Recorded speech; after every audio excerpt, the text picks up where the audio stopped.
what is DevOps. Second one is why DevOps came into the market and why we are using it. Third one is list of the tools we are going to use on this DevOps. And the fourth one is about completely who can learn this as well as any prerequisites. And finally, the scope of the DevOps in the current market. So first thing first, let's understand something about DevOps. For example, if you want to make this understand clearly, let me use a scenario for you. By using this scenario, you can be able to completely figure it out. What is the meaning of DevOps and why we are going to use it. So first thing, like if you want to order something, for example, if I want to order a product, I have two options. One is in Amazon, second one is my Flipkart. If I am going to order the product, if Amazon guy is going to deliver within 3 days and Flipkart guy is going to deliver within 1 day, definitely I am going to choose this Flipkart only. Because I can save a lot of time. In the real time, the major importance is always given to the time only. Same thing like exactly we are going to do it on the software as itself. So in the software field, if you are developing a product, if you are developing an application or else a product, you want to make it fast, then DevOps is the thing which comes into the picture. So DevOps is nothing but the combination of different kind of tools. First thing I want to clear is, lot of people will think DevOps as it is a technology.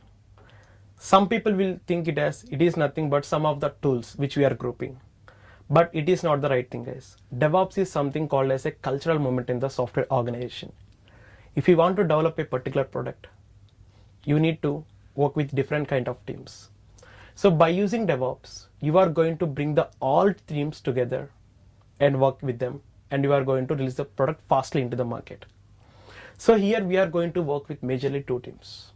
One is your development team, second one is your operational team. Development team is going to develop the product. So that means they are going to write the source code and they are going to build it and they are going to give it to the test team. They are going to testing it entirely.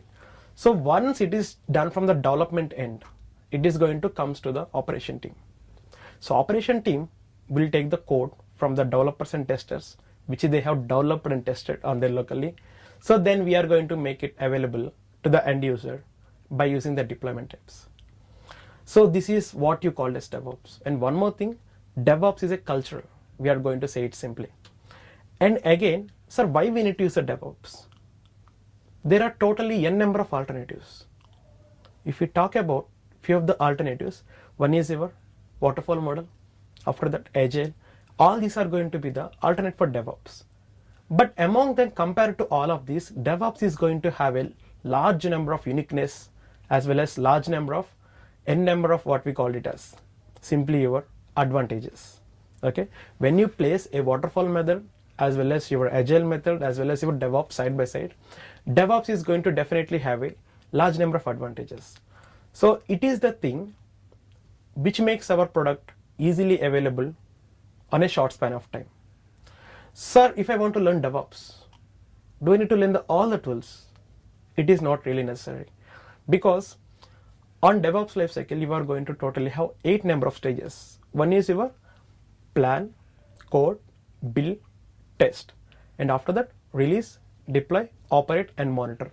So these are called as your 8 number of stages. On all of these stages, it is necessary to learn any one of the tool.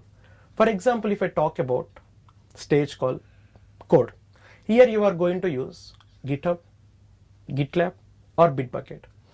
Or for the stage call, like to deploy, you can use Docker, or you can use Vagrant, or you can use like EC2. All these are some of the alternates.